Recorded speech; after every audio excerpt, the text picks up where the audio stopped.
Hey up. Now then, you get a bonus point if you can tell me which other YouTube channel or possibly channels, I think there might be two, that use that as the welcome, as the introduction. Anyway, enough said, on with the video. I've actually been meaning for probably about 6 months to do this video, but I wanted to do some tests. Nothing scientific, but just tests to see which riding mode um, made a difference. And it's quite interesting actually, because if you read the manual, it tells you there's a difference between the riding modes.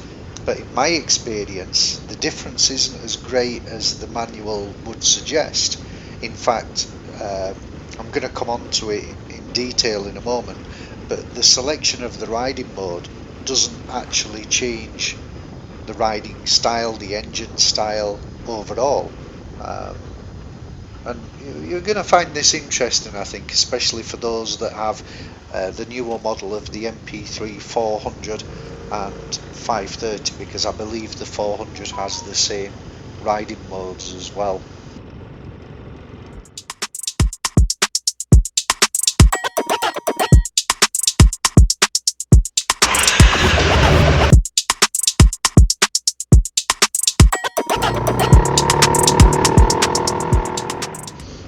So the MP3 400 and 530 basically have three riding modes: Eco, Comfort and Sport.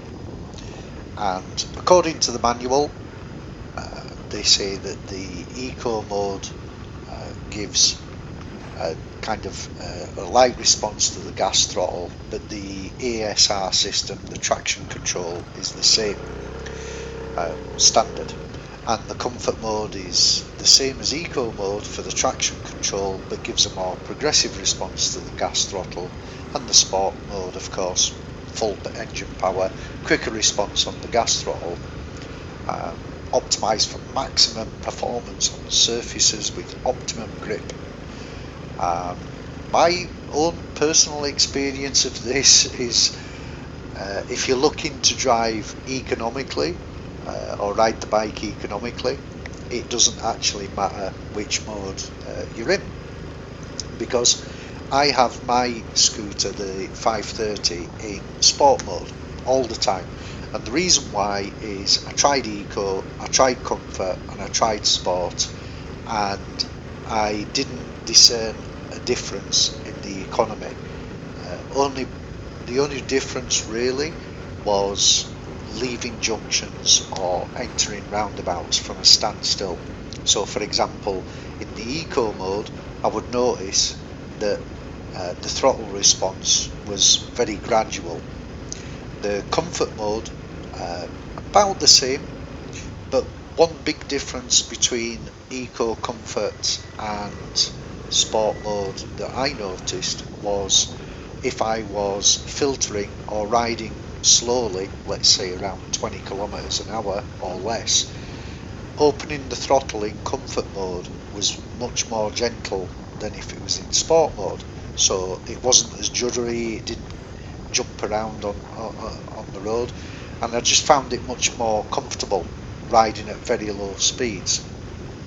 Eco mode, as a little test, I decided I would ride in sport mode and just see if I could get the economy that eco mode apparently gives, and I did.